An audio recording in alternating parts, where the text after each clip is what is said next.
When we look back at the histories and legends of ancient times, we find many mysteries and puzzles that are still waiting to be solved. Many of these ancient puzzles involved a mysterious material which had magical properties. The ancient alchemists of China, Israel, India, Egypt, and Persia spoke of such substances. They called them soma, the elixir of life, chi, mana, prana, and the philosopher's stone, shewbread, and King Solomon's gold. These substances have been associated with other ancient mysteries like the Fountain of Youth, the Ark of the Covenant, and the Great Pyramid. They were also often associated with miraculous healing properties and mystical abilities.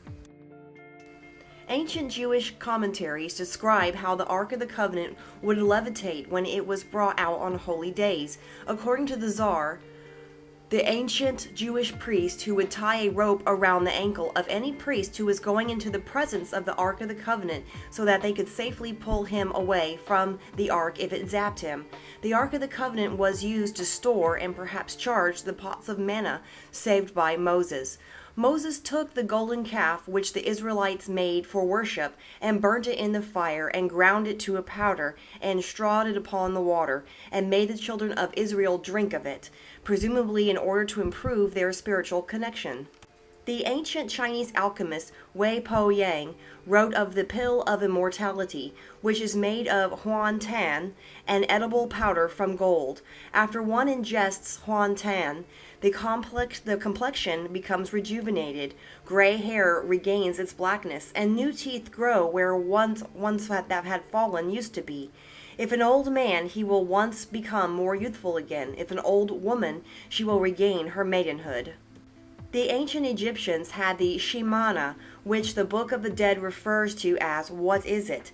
The Shemana was called both bread and gold and was given in a cone-shaped loaf as an offering to the gods.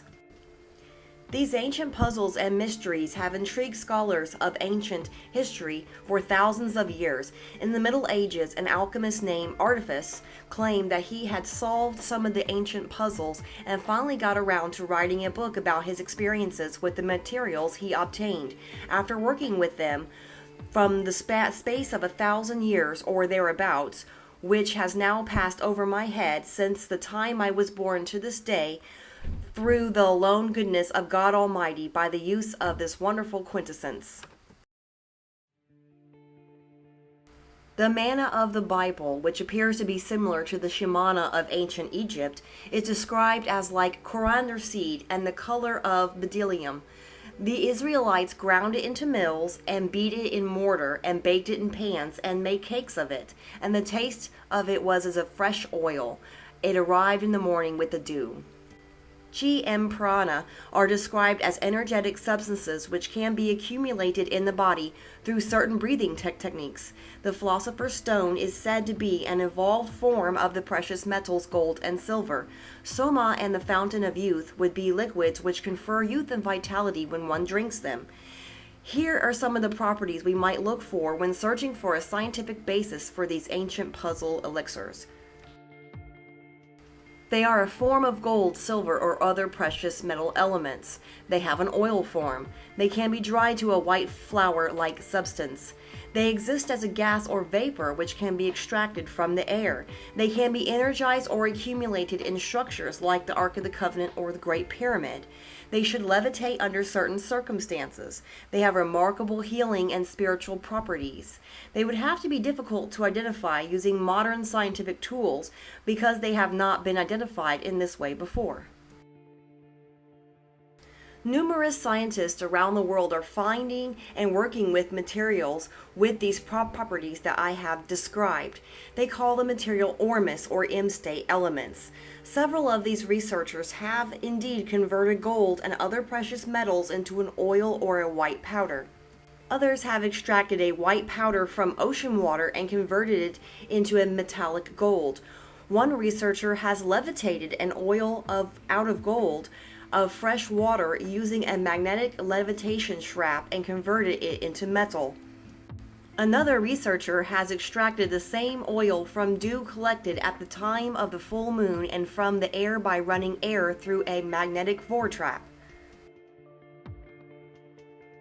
Yet another researcher has reported the formation of the oil of gold on a gold coin suspended from the peak of a frame of a pyramid.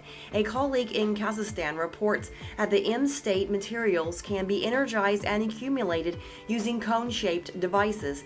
He also reports that they are associated with the energy points which appear here and there on the Earth's surface. Hundreds of people around the world are working with these materials. Many of them have reported amazing biological and spiritual effects from the use of these materials. A researcher near the US-Canadian border has been growing incredible giant walnuts on a tree he fed with the precipitate from ocean water with Ormus. A researcher in Michigan has photographed lights forming off the tips of her cactus plants after watering them with the magnetic trap Ormus water. The same researcher has been drinking the trap water for a couple of years. She has reported numerous health benefits, but one of the most striking benefits has been that a broken tooth partially filled in with new enamel after 2.5 months on the trap water. Many other people have reported significant improvement in major health problems such as cancer, AIDS, multiple sclerosis, arthritis, and diabetes. Probably the best known researcher in the Ormus materials is an Arizona cotton farmer named David Hudson, who discovered these materials in the late 70s.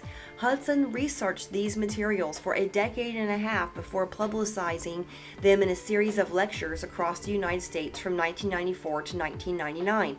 After working with the Ormus materials for several years, Hudson realized that their properties were a close match to the properties of the materials that were described in ancient civilizations.